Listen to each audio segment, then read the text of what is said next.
안녕하세요. 저는 30대 초반의 직장인 이혼녀입니다. 저라고 특별하지는 않았습니다. 다들 비슷한 이유로 이혼하겠죠? 저 또한 그래요. 시댁 때문이죠. 저도 일찍이 어머니를 떠나보냈고 남편도 부모님이 안 계셨기에 저희는 서로의 아픔을 보듬어 줄 수 있겠다고 생각했죠. 다 제 착각이었습니다.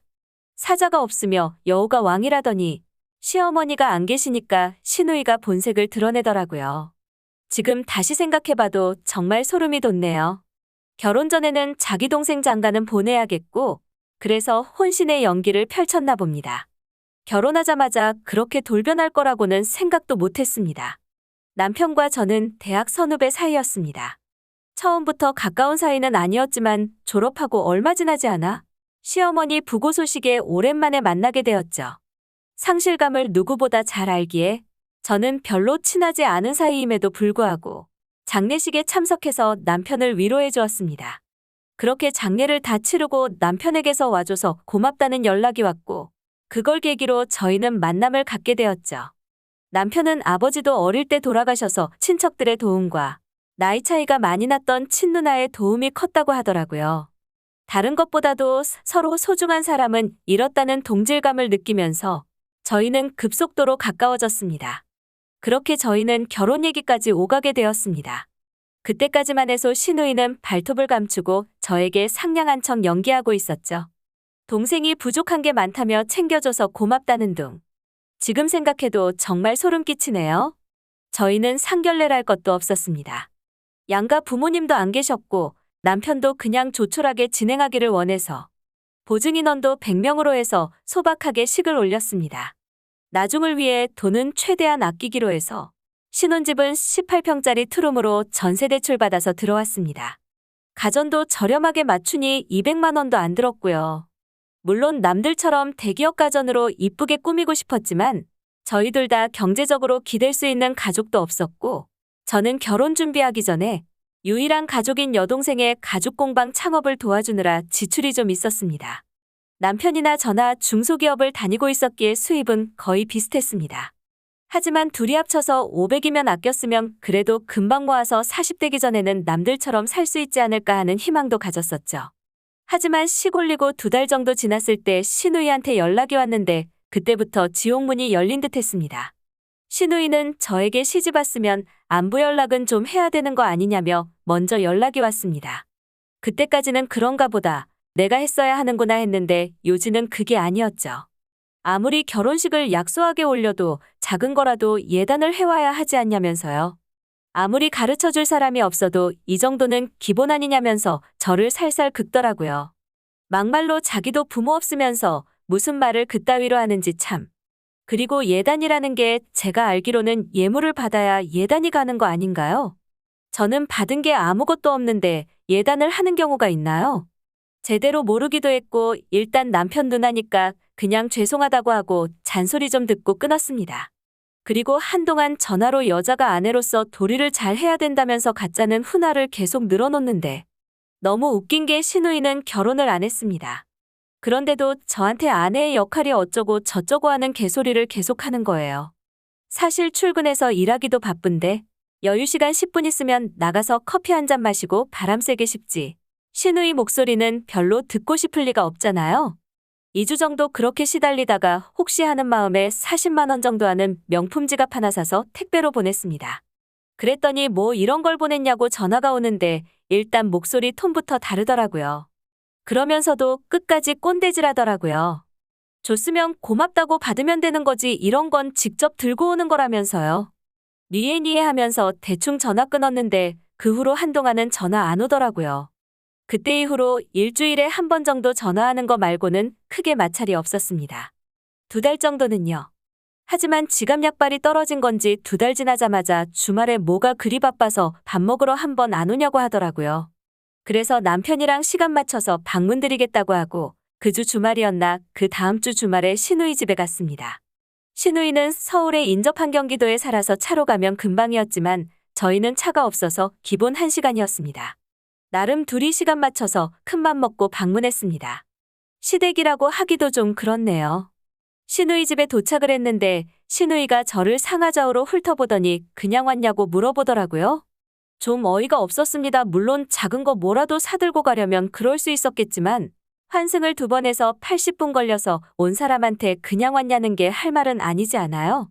게다가 자기가 밥 먹으러 오라고 초대해놓고 다른 분들도 그렇겠지만 결혼이 처음인 저는 납득이 가질 않더라고요. 그러면서 본인도 시집살이 한번 안 해보고서는 저한테 또 거지 같은 훈수질을 하더라고요. 올 때는 못해도 소나 전복은 사오는 거라면서요. 어이가 없어서 시누이한테 얘기했습니다. 나중에 택배로 보내드리겠다고. 대중교통 타고 오는데 비린내 나는 거 들고 다니는 건 좀 아닌 것 같다고요. 그랬더니 직접 들고 와야 정성이지. 택배로 받을 거면 자기가 인터넷으로 주문하지 않겠냐면서요. 정성이 중요한 사람이 사람 초대해놓고 반찬을 풀떼기에 계란 후라이를 해주나요? 풀떼기도 물론 방금 했으면 맛있죠. 반찬통 그대로 꺼내서 뚜껑만 열어놨는데 정성은 어디에 있는 건지. 그렇게 대충 끼니 때우고 인사하고 나오면서 남편한테 슬쩍 얘기했습니다. 혹시 결혼 전에 시누이가 저랑 결혼하는 거 반대했냐고요. 딱히 그런 내색은 없었다고 하는데 아무래도 태도가 영 불편하더라고요. 자기나 나나 같은 30대인데 물론 8살 차이가 작진 않죠. 근데 12살이랑 20살 같은 느낌이 아니잖아요. 그 이후로는 주말에 밥 먹으러 오라고 해도 주말에 잔업이 있어서 시간이 안 된다며 둘러댔습니다. 그렇게 3개월 정도 시누이를 피했습니다. 실제로 잔업이 있었던 적도 있었지만 보통 때는 동생 가죽 공방에서 동생한테 배우기도 하면서 판매나 홈페이지 관리 같은 걸 도와줬죠. 그러던 어느 날 시누이가 동생 공방으로 찾아왔습니다. 주소 알려준 적도 없는데 어떻게 찾아왔는지 정말 소름이 돋았습니다. 남편이 알려줬다고 하는데 개점하자마자 저 얼굴을 보니 불안감이 엄습하더라고요. 그러면서 어떻게 빈손으로 오냐고 하면서 큰 쇼핑백을 건넸는데 정말 어이가 없더라고요. 어디서 구한 건지 주류업체에서 식당에 주는 앞치마 있잖아요. 그걸 한 10장은 주더라고요. 새 거였으면 일부러 구해왔나 보다.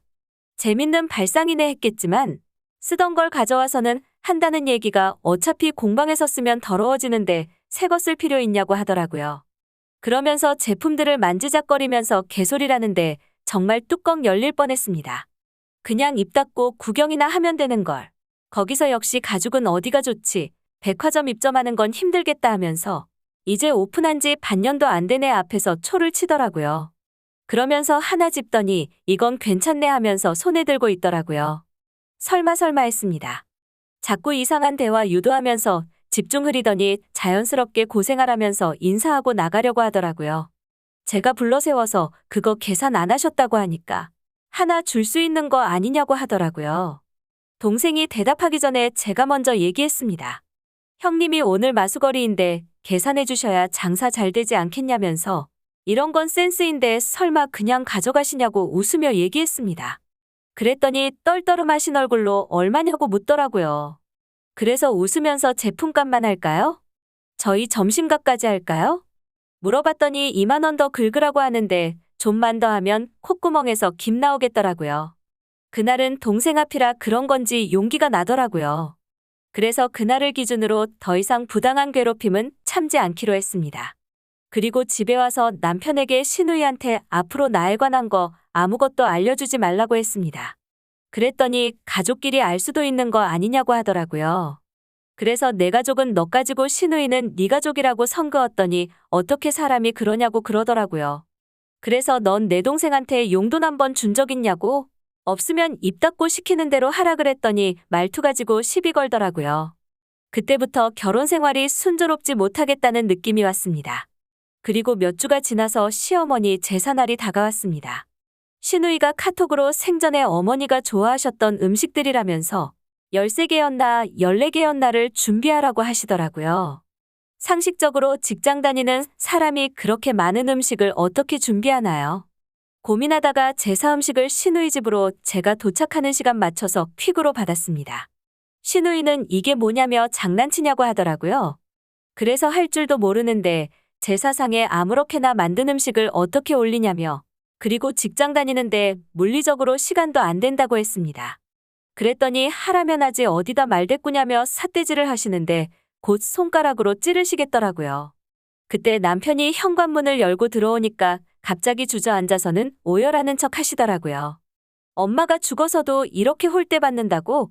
이제서야 며느리한테 식사 한번 받아보나 했더니 어디서 남의 집 음식을 들고 왔다고 땅바닥 두들기면서 아이고를 외치는데 진짜 무슨 사이코패스인가 했습니다. 거기서 남편이 한마디 했죠. 하는 척이라도 하지 신용도 안 하고 그냥 이렇게 사버렸냐면서요. 그때 직감했습니다. 이 남자랑은 이혼하겠다는 걸요.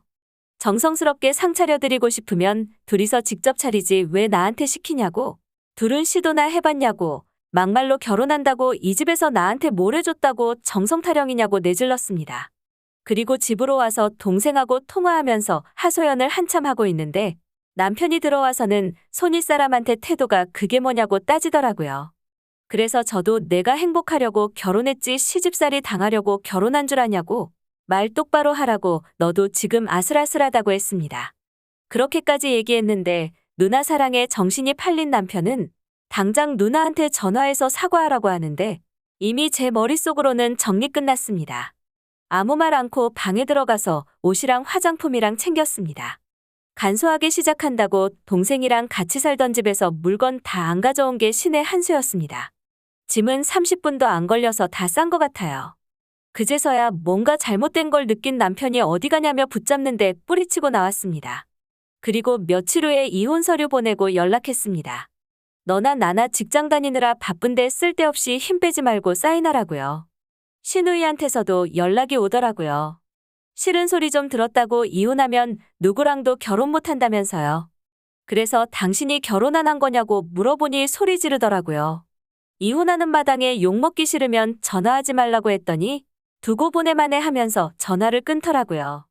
애초에 가전도 중국산 저렴이들로만 사서 팔아서 재산분할하고 그럴 것도 없었습니다.